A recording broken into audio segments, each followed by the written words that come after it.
on the Nostalgia Critic. I remember it so you don't have to. In 1986, Don Bluth released the animated classic An American Tail.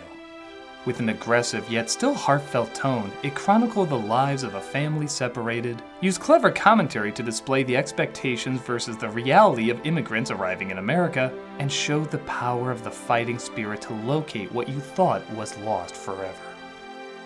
And then the sequel came out. It's a cowboy movie!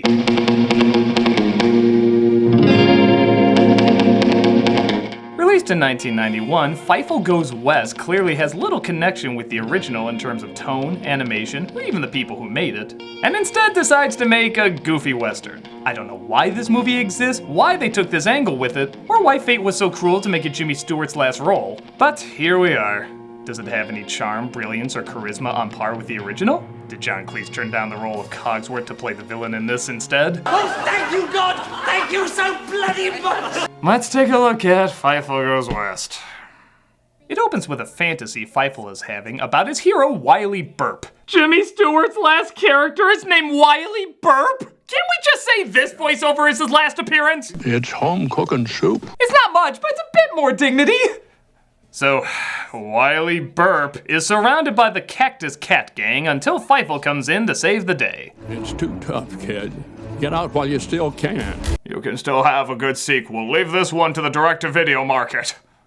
Despite the style being different, it is still very good animation. It just doesn't allow itself to capture the charm of the original. In fact, it openly stops it half the time. Like when Tanya tries to sing Somewhere Out There from the last film. And loving me, and loving me. Maybe they will throw some fruit for dessert. How does that even work? Are there actual human people in the city who are like, lousy James Horner singing mice? I substitute questioning this with throwing produce. It also looks like Tanya's gone through kind of a growth spurt, looking more like a teenager now despite her looking close to the same age as her brother in the first. Maybe it's the same altering growth spurt the National Lampoon's Vacation kids go through. I thought things would be better in America. In Russia, my violins were famous. At least we never went hungry. I mean, granted, we were on fire, but my violin, yo! The train they're under messes up their house. You'd think they'd be more prepared for that living under there. While Fievel's friend Tiger, voiced again by Dom DeLuise, says goodbye to his feline love named Miss Kitty, who's going west. How do I say this? I just want a cat who's more like a dog. Isn't that kind of like a seal saying she wants someone like a shark? And because the first film opened with a cat attack, why not this one too? Except where the first one had oppressive Russian commentary, this one has... Pay attention! John Cleese in a monocle commentary. Fievel, like a dumbass, thinks he can fight them, transforming his blue hat into a white cowboy hat. I don't know what's stranger, the fact that such a huge symbol from the last film has turned into a throwaway joke, or that Fievel's dad probably never realized it could do that. Oh my god, I could have turned that thing inside out and sold it for a fortune. How do the mechanics of that work? The mice get scared into the sewers where they come across... Well, look at that, an everyday, ordinary mouse they can trust. On the frontier, cats and mice help each other. Cleese's character, named Cardall Wall, tells them that out west, mice and cats get along and he convinces them all to buy tickets to head out there. Tiger finds out too late though and tries to find the train that Fievel's family is going on. He gets chased by dogs though, for over 2 minutes.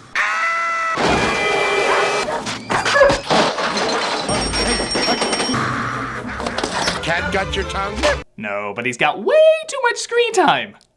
And because we need another No Cats in America song. Life in New York City is full of dread and fuss. Instantly lost me. Next. Maybe I should give this another chance. No garbage and no... Nope, I was right the first time. While on the train, though, Fievel comes across Cardall Wall and here's his evil plan. When my empire at Green River is complete. Of course we will eat the mice, but only after we have exploited their labors. Actually, shit. Was there legit commentary in this and I was just too young to realize it? I really don't want to say there's clever satire in a film like this. All the streets are paved with nuggets. Why have I been told? Can I selfishly ignore the good part of a film just this once? The villains stumble across Fievel though and make it look like he fell off the train so the other mice don't alter their plans. Don't be a fool, Muscovy! So, to quote the Hangover sequels, it happened again. Fievel is lost and separated from his family. Honestly, it's such a cliff note in this version that while in the original they mourn for several days, here they don't even give a solid minute. I think we got snookered. No, Mama. This is what a land of opportunity looks like. I mean, a little spit and polish. I had a son, didn't I? Yeah, whatever. I wonder if they invented sarsaparilla yet. Cat Arwal dupes the mice into helping him build the beat-up town into a sunny paradise as Fievel tries his best to get home to his family. He even comes across Tiger, and they both confuse each other for a Mirage. I'm Mirage's tiger. I'm Mirage at Fievel. See, kids, that's what happens when you drink cactus juice. Nothing's quenchier. It's the quenchiest. Tiger is captured by tribal mice. Oh, this will age well. Enema supanayata.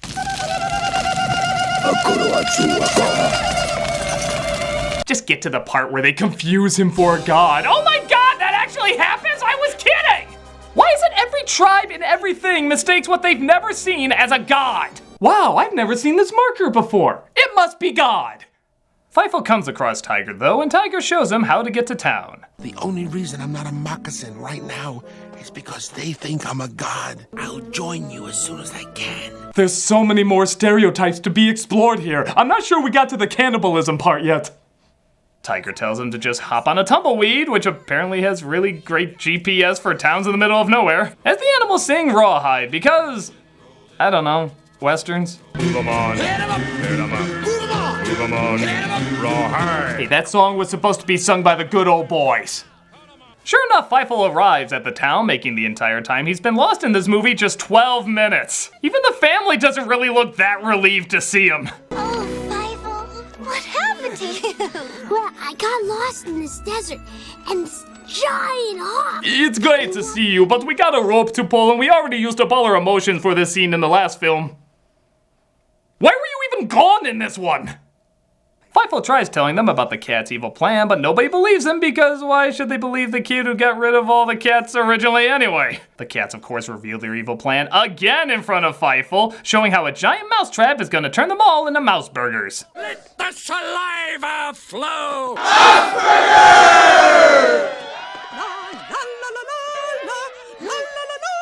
Yes, I forgot we're holding auditions. Just ignore that last part about turning you all into mouse burgers. You all fell for a British puppet pretending to be a cowboy. I'm assuming you're pretty dumb. Fievel sticks a fork in him though, leading to, well, I'll let this scene speak for itself. Pussy, pussy, pussy, pussy, pussy, pussy, oh, pussy. Is there a word that exists to describe how uncomfortable that was? I don't think there is, so I'm just gonna make one up. That was unequitable. That was a very unequitable scene. Unequitable.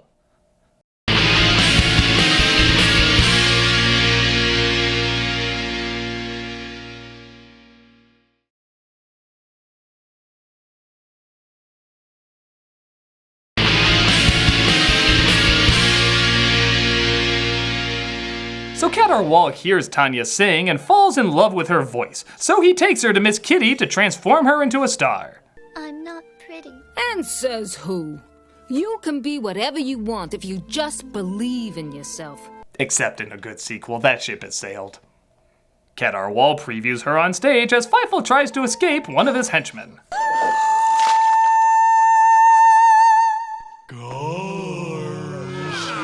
What was up with seeing through her dress there for a second? That was a little uncomfortable.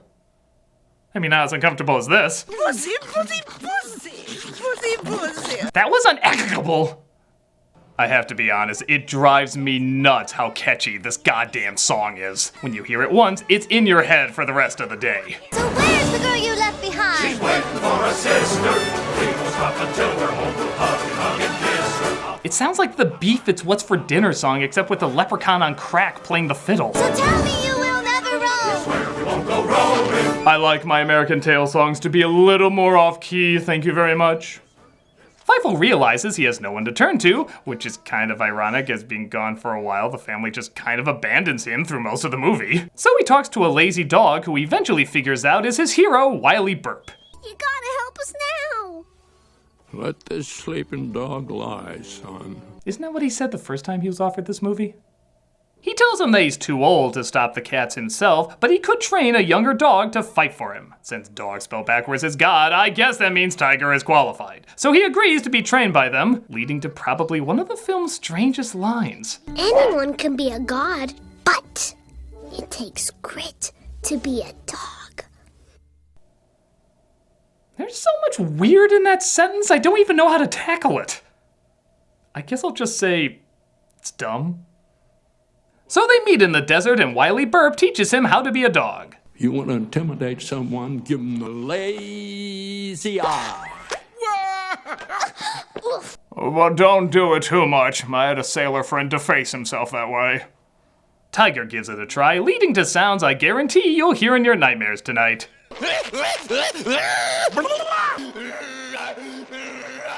It sounds like the grunts of torture Han Solo makes in Empire Strikes Back.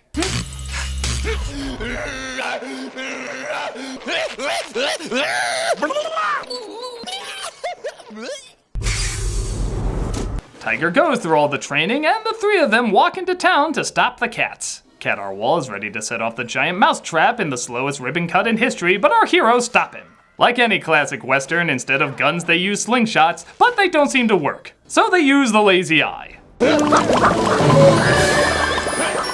So how many animators were having seizures while making this? Freeze, you miserable vermin! Don't make me use the only actual gun we have in this old Western town! You freeze, Caterwall! Don't pull it, kid, or you've seen the last of Miss Kitty. Get your hands off me! Man, that's pretty embarrassing when a spider is holding you hostage. Unless that thing is written by J.R.R. Tolkien, I don't see why this should be an issue. Tiger saves her though, and they use the mousetrap as a catapult. Doesn't matter if the pun's intended. And Cat Arwal gets caught up by the same disturbing woman from before. He's going to take care of you forever and ever and ever. Well, that wasn't nearly as unequitable as before, but still, ew. So the day is saved, as I'm assuming nuclear water causes the plant life to grow that fast, and they have themselves a good old-fashioned hootenanny squeak. Hey, I'm almost near the end. I'm not working long on a joke when freedom is around the corner. The almost fitting irony is the final words of Jimmy Stewart in this movie are actually kind of beautiful when you realize this is his last role. Just remember, Fievel, one man's sunset is another man's dawn. I don't know what's out there beyond those hills. But if you ride yonder, heart open, I think one day you'll find that you're the hero you've been looking for. He's been dead for years! I am not letting Fievel Goes West get to me! How in the Sam hell did you do that? Oh, who cares? Check out this amazing CGI effect that we'll show off before any other animated film. Doggone it. And that was An American Tail, Fievel Goes West. It's definitely not the first one. Honestly, it's fine for just a little kid's movie. It's visually interesting, animated well, colorful, energetic, but it's still an American Tail film. It has a high standard to live up to, and it simply doesn't do it. If you just want to give your kids something goofy to watch, it's fine for that. But if anyone is looking for something deeper, you're riding the wrong horse into the sunset. I'm the Nostalgia Critic guy, remember? So you don't have to. Pussy, pussy, pussy, pussy, pussy, pussy. Oh.